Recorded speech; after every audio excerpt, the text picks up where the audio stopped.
What's up, YouTube? Welcome to this part 8 of So You Want to Be a Code Reviewer. In this video, we're going to be looking at, again, it's mainly code review, design review, one method, well, 1.5 methods, the call site and then the actual method itself. Primarily, that's all we're looking at. I'll explain the purpose and the reasoning behind the code, and we're going to be looking at method design as well as implementation issues. I'm going to be using some unit tests for this, just so you can see potentially what I'm seeing as a problem, and then we'll talk about various solutions to it.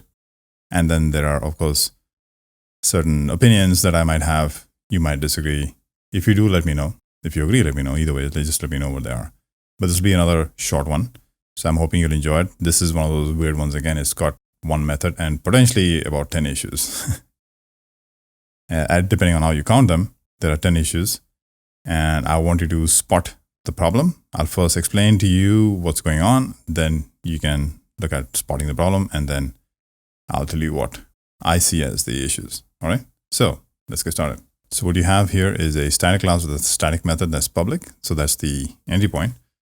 It should be noted that this code is obviously modified from the original in many ways. One is to kind of make it standalone-ish, as in without too many dependencies, but also without all the context of the entire system. This code is fairly deep in the system, so it's not like an entry point in terms of like a public. From that point of view, this class would actually be internal, and it is internal. But so I'm going to build up the context and the reasoning for why this, what this method is trying to do, without trying to, and I'll point out maybe some flaws that you might see in this method, in the entry point method, but please ignore those, because of the reason for that is just, trying to make this code work in here, independently of all the other things that we had in the system. So imagine this method to be the entry point. You give it a message type, and I'll explain what that is, and a byte array of supposedly a JSON string that has been converted to a byte array, right? So this is assumed to be, in this case, a byte array of a JSON string. Of course, in the internal to the system, that's almost guaranteed that that'll be a byte array of a JSON string. Over here, you want to know, like, okay, how would you know that? So please don't question those kind of things. It's just assumed in this by this point that that is a byte array of a JSON string, and that message type is a string. In this particular method, we are only interested in processing message types of process finish and process exception. Anything else, we want to just return a null. Again, this is not normally how I would write the code in production systems, but to kind of make this work, I'm returning a null here, and that way we are only interested in dealing with the cases where the message type is process finish or process exception. All right, so then we call this method here, which is here, and this is the main method I really want you to focus on. So I'm not seeing an issue with this implementation. If you are seeing an issue, please ignore them, because of course this was kind of hacked together to make it work outside the context of the system. This is the main method we're looking at here. So I'll explain that. The message type is passed in here. The byte array is passed here, the JSON string version of the byte array. And then based on a message type, we either do the process finish feature over here, functionality over here, or the process exception functionality over here. And if it's neither of those two, we throw an exception. And finally, we return that. So this code is working as expected, nothing wrong with it. It's clean. It doesn't look like a whole lot of things. Now, this code itself was a refactored version of the original code. Okay, so the original code had that decision-making logic of this, whether we should process this or that in here. And that kind of not only did it complicate this method quite a bit, but I felt that this method should simply get that information and deserialize blindly based on the message type, without having to wonder and do all that decision-making logic. That is more like a business rule, if you will. And I didn't think that was the responsibility of this method here. The call site can do that, and it's easier to understand from the call site then that you are literally ignoring anything except for these two message type. Whereas when it was implemented here, it wasn't very clear. So that is already a refactored version. So it's come now here. There's a bunch of other clutter here because you were returning from this method potentially a null, and then over here you're checking for null, and it wasn't clear, like, okay, so you call this method and return a null. Why would it be null? How are you okay with that? Like, it wasn't clear because the logic was embedded in the other method. So it wasn't clear in this method why you were pivoting around a null, right? So for the reasons and other reasons like that, I have this idea of levels of abstraction. If you haven't seen that video, please take a look at it here. I try and explain levels of abstraction. It's not the simplest thing to do, but in my head, it's very clear what isn't. At a certain level of abstraction, you can make decisions as you go lower down the levels of abstraction, meaning closer to the metal. There's no decisions. You just do what you've been told, right? That method just does what it's been told. It's not trying to decide to do or not to do, right? Unless it at that specialization itself, it has to make decisions. That's a different thing. I mean, if let's say, for example, if you're doing an unzip or zip or something, and during the course of that, you have to decide something very specific to zipping and unzipping, which the call side would never know that, that's a part of your decision-making process. That's sure you would do that. Business decisions are not made downstream from, like, as you go lower in the abstraction levels, that is closer to the metal, those methods you just do. You shouldn't wonder and ask, should I not, right? The decision making should be done higher up in the levels of abstraction. So that method has been pulled up here. So this method you're seeing here is already a refactored version. Now, it looks clean. As I said, it works and everything goes fine. My question to you, and I'll just shift this a little bit so you can see in case you're wondering what this line is, it's the end of that line, right? There's nothing beyond this cancellation token. So I'll just move it back now. All right. Pause, examine, make notes, and then start playing. I'm now going to proceed with the problems. Okay. First of all, I look at method name, deserialize to completion message. By the way, this method name was also finally fixed up. It was something totally different. And that's fine, depending on what you're doing here, the name might change. So now it's truly deserialize to completion message being a specific kind of message. And sometimes you can say, instead of saying deserialize to process completion message, since completion message has a meaning to the business, you could just say deserialize to completion message, even though you're returning a process completion message. I'll leave that up to you. I'm actually more of a fan of just being the specific type here. But if there's a business meaning to it, then that probably makes more sense. If completion message has a meaning to your business rather than process completion message, then that should be the name of this method. All right. Then I look at, says process, start, finish, message, process, finish. Okay. Why invent names? Why? I think it's easier not to invent names, right? Why invent a name? And if you don't like, this long-winded name, then change the name of the class, if that makes sense. But don't use variables then that are kind of the shorter version of that. So that I'd get that changed to the name of the type. And this I'm guessing here, you can just remove the break and return it directly here, since that's all it's doing. Right, so both these names are not correct. This should be process exception message. That's 2 issues, 3 issues. As in, this should be returning from here and remove the break. Return here, remove the break. 4 issues. And there's no need to do this twice. So I would move this out in the top here, get the string version of that byte array. And that way you can easily use it here or here. So this line can be just in one place. That's 6. The cancellation token, we can do the same with that. That is, since both are just saying newing up cancellation token, and you're going to use a cancellation token either ways, you can initialize the cancellation token up here, and then use that over here in 2 places. Now there's, as usual, I have this kind of weird beef with switch case statements. Let's refactor this, so at least you know what's going on. So first I'm going to take that out from here, and I'm going to put that in here. So let's call that, we call this message body. So I'll call this message body JSON. That's the JSON version of it. And then I'll take that and put that in there. Take that and put that in there, right? Then this should be called start process message, finish. Control dot that. And this should be process exception message. Control that. Okay, then return this directly, so we don't need to use a break. I might alter some logic in the code. Remove the break. Remove the break.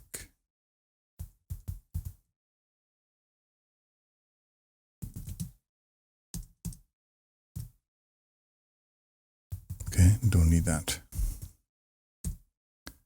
Okay, so issue with this is we don't need that. Right. All right. Now this messages method is going to complain. It's not complaining here, but what it's going to do is this part here. I don't like this. I actually would do this all the time. Okay. In any switch case statement, actually, let me ask you this. This is just sort of my guidance. It's not necessarily something I follow all the time, but at least you want to think about it from that perspective, and maybe you deviate after you've thought about it. When you decide, or how do you decide whether you should be using a switch case statement or a if conditional statement, right? Now, under the hood in C#, other languages are different. The switch case statement could be lowered. If you don't know what lowering is in C#, lowering, there's a video of mine here called C# lowering. Please watch that. At the time of lowering, the switch case can be translated either to conditional statements or to a dictionary lookup and so on. So it, depending on how many case statements and the complexity there, they compile the lowering aspect might lower that to either just a conditional statement or to a dictionary, so it's doing a lookup in the dictionary. So it becomes an O1 operation if there's too many case statements, But that depends on the complexity of the switch case itself and how many items there are. Nonetheless, when you decide between using a switch case and a conditional, okay, I'll tell you how I go about it. It's not a hard and fast rule. I don't stick to it all the time, but I certainly go down that path initially to think. All right. In C#, for the most part, switch case statements are not as optimized as they are in other languages like C++ and Delphi, where there's a lot of optimization that occurs in a switch case statement. But they don't support strings. They just support integral types. In C#, it supports all kinds, and so it's not as highly optimized. So it's really a glorified, switch case. I'm not talking about switch expressions, which is the new feature in .NET C# 8. I'm talking about the switch case statements. So a switch case statement always pivots around the one thing, right? You're saying switch around this one thing. The cases might be different, but you're pivoting around that one thing. So with the conditional statement, that's not a requirement, right? You might have started with a conditional statement that pivots around the one thing, but then somebody comes in later on and they can just add on an and or or something, or if and else that's pivoting around something totally different. That makes things complicated, right? Because if you're just pivoting around the one thing, it's easy to wrap your head around it. So if you want to show your intent, right, which is what we do, we program with intent, then show me your intent. You're saying, I don't intend for this logic to be pivoting around anything else except for, in this case, message type. Make that clear. Use a switch case, right? So my go-to in this situation would be to use a switch case. The problem with this C# switch case, it's not a problem with the switch cases itself. It's that the compiler is a little dumb. The C# compiler is not quite able to it doesn't do the flow analysis. And that's not necessarily a dumb compiler. It's just one of those things that you have to teach the compiler. It certainly does that sort of thing for the C# 7 or C# 8 feature on nullable reference types or non-nullable reference type. I forget what the feature is, where it can do the flow analysis and then say, hey, you didn't assign this value, or you're checking this value, you've not assigned it. So it can do that bit of flow analysis. In this case, it misses it. In my mind, this is the right way to write code for this method here. Why is that? Look at this. It won't come to this line unless it is either process finish or process exception, which means this method doesn't have to deal with any other possible string. I mean, strings, there's like infinite number of scenarios. How many scenarios do you want to handle? This method only handles, this one here, only handles 2 possible scenarios. Now you could say they use an enum, right? But the same thing happens with the enum because it still says there's possibilities. All right, let's look at this method here. This method is essentially filtering out everything but these 2 possible message types, right? Process finish and process exception.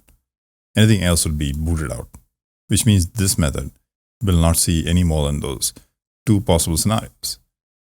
Strings, however, can have an infinite number of possible scenarios. So as far as the compiler is concerned, it's saying, well, you're going through this method over here, and there's no scenario. Not all. So what the method was, the normal method says, okay, not all code paths return a value. So it's really saying you need to return a value. So one option is to do the default case and throw an exception. The other option is, return null. So you end up sort of by fighting the compiler here, right?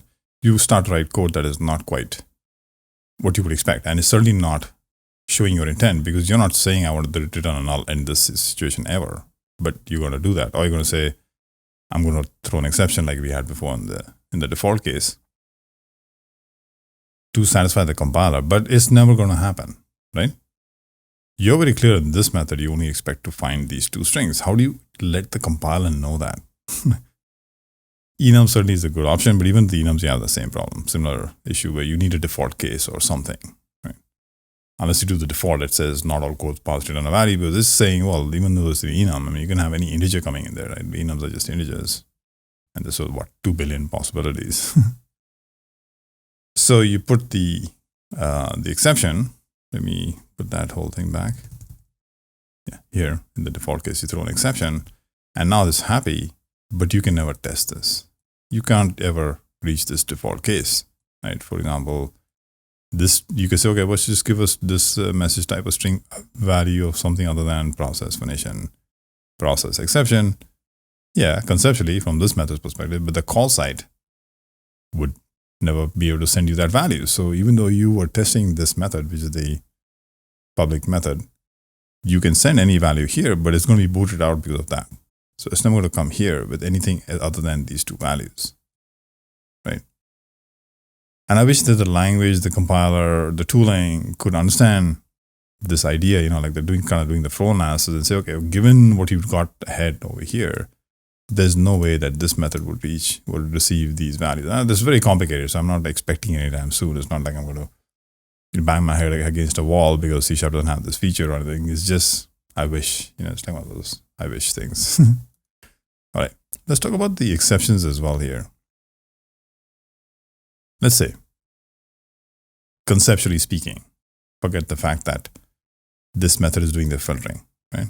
So imagine this method doesn't have this. You call this method, you're just assuming that this message type is going to be either this or this, and so you can call this method here.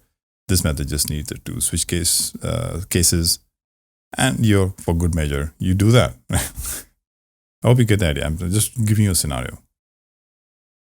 This method here could potentially get more than just these two strings. This default could be thrown, but really, that's it. And you're in the default message, you're saying over here, so we said this message type, blah, blah, is, I'm going to change the method, is either not expected or not supported, to be clear, right? So it's either not expected or it's not supported. One of those two things. Maybe I should have like that. All right. You understand the message? Okay. So the scenario I'm trying to build here, this is just an exercise, mental exercise. This method could potentially get more than the two values. So you expect the exception to be thrown potentially. It's a possibility, right? It's not like it can never go there. It is going to reach here if the message type is a different string, but you want then for the exception to be thrown. And my question is, what if this exception is thrown in production, right? You see the exception being thrown, you see that message, the message type, blah, whatever that is, let's call it A, right? The message type of A is either not supported or not expected or not supported. And now it's your job to fix this bug, right? What do you do? Think about it. See, I'll show you the code again. Think about it. What do you do? Maybe I should show you both the methods there. All right. You see this exception in production code, and your job is to fix the problem. Right? Let's say another example is that this string came in as a null, right? This message type. And over here, it just starts to become, null reference exception or whatever, and you're wondering what to do. Okay, the normal reaction is, oh, the bug happened over here in this method I can see in the stack place, so let me go and fix the problem here. In this method, it's saying this thing is not supported, blah, blah, blah. I should probably do a conditional check to make sure that the conditional statements, that the string here that comes in this method is either. So basically I want to move this logic in there, right? So because then over here I can see that I don't want this exception to be thrown, so I should just make sure that this message type is either that or that. So I move that conditional over here. I mean, as in, it's not here initially, which is why we got here in the first place, but as a bug fix, you apply it to this method, right?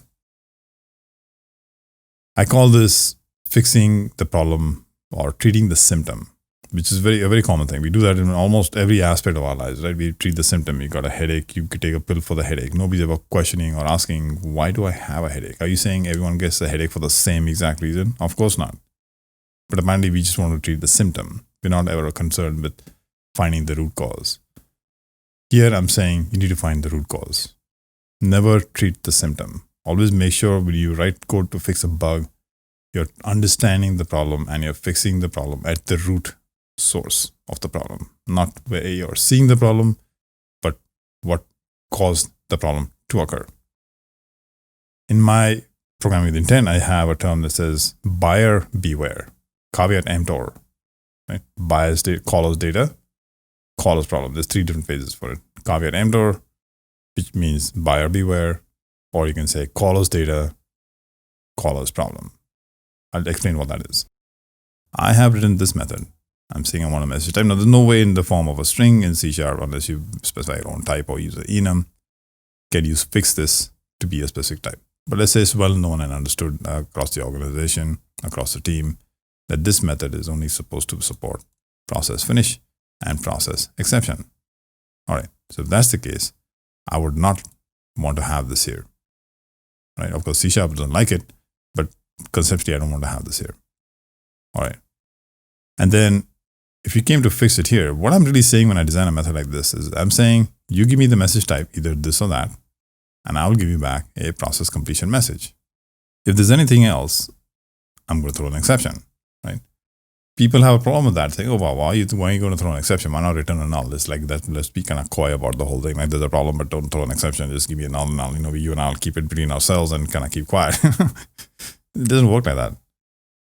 Be loud and clear, right? Fail fast and fail visibly. Visibly being throw an exception. Fail fast means as soon as you detect the problem, out. Right? Don't entertain bad data. This method is not claiming to handle bad data. It's saying, I need a message type. Now, in the context of this method, these are the possible message types. Anything else, your problem. You call me with bad data, your problem. Is a null message type, you deal with it. You gave me an incorrect message type that I don't support, your problem. The caller's data, caller's problem. And this method will, the callee over here, is probably also being called by somebody else. Same thing applies, right? It basically goes all the way up the stream. Caller's data, caller's problem.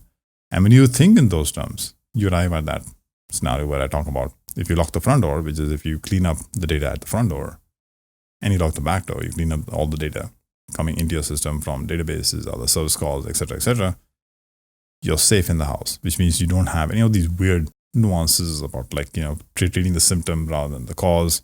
The root causes have been eliminated and you've got clean code left in your system. This is a long topic. If you're interested in learning more about programming with intent, I have a whole playlist. I'll give you the link to the first video here, the method design part. This all is sort of described in that, or conceptually, the ideas are the same. So you might want to look at that. But this video is like just this one method, very simple. Let's look at the test cases. I've got a bunch of test cases. I don't want to go through the actual unit testing itself as in the reasoning, but I've got a bunch of test cases. I'm going to run the tests. So all of the tests pass. Oh, I guess I didn't run all the tests. All right. And let's do the code coverage. So I should pull out the code coverage. And that's the code coverage. 100%. And 100%. That is weird. I didn't expect that to happen actually because of this. Oh, you know what? No, let's see. How is that possible?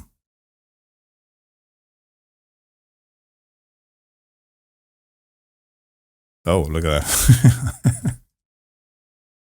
Okay. So let's do code coverage again. right? Okay, so now it's not. Now it's 93%. See, we can't execute this. There's no way to get this default case here, right? So now if you're okay with leaving this alone, that's fine. It becomes a hard problem, right? Because if I tell somebody, or if I say, thinking to myself, okay, this case is okay, then what's my reasoning for it being okay? Like, it's not clear to anybody else on the team, or even to myself in the future. Like, I mean, I could be so disconnected from the system 5 years from now that I don't know why I made that decision. How do I bake that into my code? There's no way for me to do that.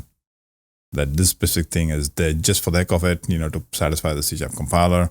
Don't worry about the code coverage part. You can never write a test for this. It's just one of those things that I don't want to go through the whole process again 5 years from now, or anyone else on the team shouldn't have to go through that same process again. So there's no way for me to program with intent. How do I show my intent within this case? Even though the code view, the compiler is happy in this case, but without this, with this case thing here, the default case, I can't ever write a test for it. The other option could be, you could say, okay, let's not even have this. Well, let's just do this default case in here. No need for the exception. No need for this guy here. And no need for this exception, right? So basically, if it's process finish, else is default. You can say, right, that in this case, you'll have process finish and process exception, but you just say default. And that way, if you were to run the code coverage again, it's 100%, right? So now there's nothing missing.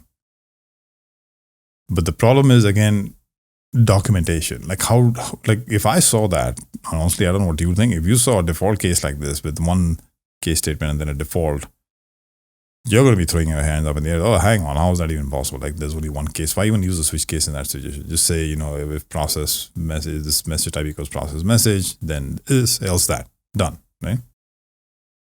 So of course, there's a choice to make between using a switch case versus a conditional statement. As I mentioned right in the beginning, typically if I'm pivoting around one thing, in this case, message type is the only thing the decision is being made on, I prefer using a switch case, but maybe using a conditional statement is a better option, considering also that there are only two possible options, right? So you could just say, if this, else that, or you could say, if this, else that, and then you're back to, then what? Like, throw an exception. So I guess my beef is mainly with the fact that the C# compiler is not able to discern by looking at the code that case can never occur. And so now we have tried some extra code in our code, which then now becomes difficult to explain, like the reasoning for it. It was very clear otherwise, but now it's, why do you have a default? Why do you not have a exception? If you did this, the IDE will complain here saying, what? Remove this empty case clause. Yeah, you can't, you could leave it here, but there's going to be a warning that you got to deal with. Maybe you can suppress that or something. So it's clear that you're handling that case or any other case here. Right? So it's important to know that you handle this case, because it's not going to be obvious in this method that it's this case and or this case. Or you put a comment here, comments. Let's talk a little about comments. I hate comments. I don't like comments, mainly because, people don't write good comments. 2, they're never in sync with the code. 3, they clutter the code. I can't read my code if there's comments in there. My opinion is, if you need to comment your code, you've done something wrong. Method names might need to be changed. Class names might need to be changed. Arguments, parameters, all those might need to be changed to explain. You need to talk to me in C#. By me, meaning anyone, your team member, your future self, whoever the me is. Talk to me in C#. In this case, since we're on C#, talk to me in C#. I speak that language. You speak that language. Let's just talk in that language. Let's not use English to describe what's being done, especially when it's useless, right? You have a line that says, new, blah, blah, blah, and there's a comment that says, this thing creates a new, blah, blah. I can't see that. So either the comments are useless typically, or they're out of sync, as the comments are not saying what the actual code is doing, or it's easy to understand by looking at the code, because the comments are kind of either they're grammatically incorrect, or the person writing the comments is not taking the time to explain. So it's just a waste of space and bandwidth and adding noise or clutter to the code. The comments that would be nice, that I would consider to be good comments, are comments that don't tell me what's happening, but the why. why are you doing this like this? Not the what's going on. Not even the how, but just the why. Because that I may not understand. I can see what's going on. So you don't need to tell me what's going on. I can see how it's going on if that's the case, because that's also code. I can see that. I want to know the why. If you don't tell me the why, I don't have a purpose for that comment. And these comments should typically be decision-making logic, but as in not decision in terms of businessy decisions, but like you as a programmer, you've written this code and you made a decision. Why did you go down this path versus that path? What did you find when you went that way versus this way? I want to see that. Many times I'll leave comments just like note to self for future self. And I'll be fairly wordy about it. I'm not saying you should be wordy about it unless you need to, but don't hesitate to explain yourself. Explain yourself to your future self. You're telling yourself this comment now so that hopefully your future self will understand what you were thinking at this point in time. All right. So that's my thing on comments. Anyway, so what I've shown you here is that this method had a bunch of issues. Let me just turn off the highlighting as it's clear. The original method was refactored to this. I'll just leave this. I prefer seeing this here. Maybe I'll switch this to an if-else condition, but either way, the problem is that you need a if-else something. It's a hard problem, right? I mean, it's not hard to fix. I mean, simple solutions to it. It's hard from the perspective of how do I explain myself to myself in the future? How do I show my intent without losing sight of that, showing the intent part? How do I write this code? So that's the issue or the sort of the concern I have. But it's cleaner other than this. Right? We don't have the need for the exception. And so let me take that out. Well, I can't take that out since I'm going to throw this exception. Okay. So that's that. Cleaner code. Oh, this is not clean. What happened? I didn't take this. I didn't clean this up fully. Okay. So I forgot this part here, the token.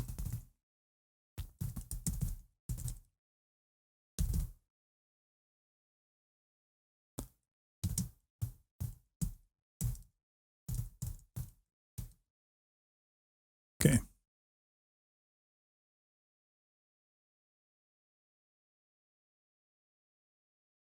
Oh, I changed that.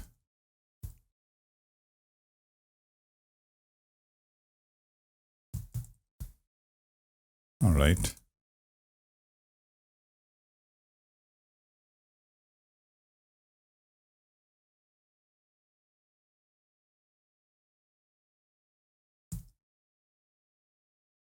Okay.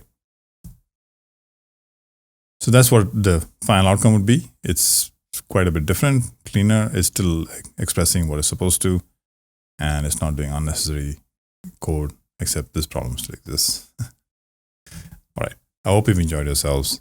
I hope you learned a few things. If you have, please give me a thumbs up, and I will see you next time.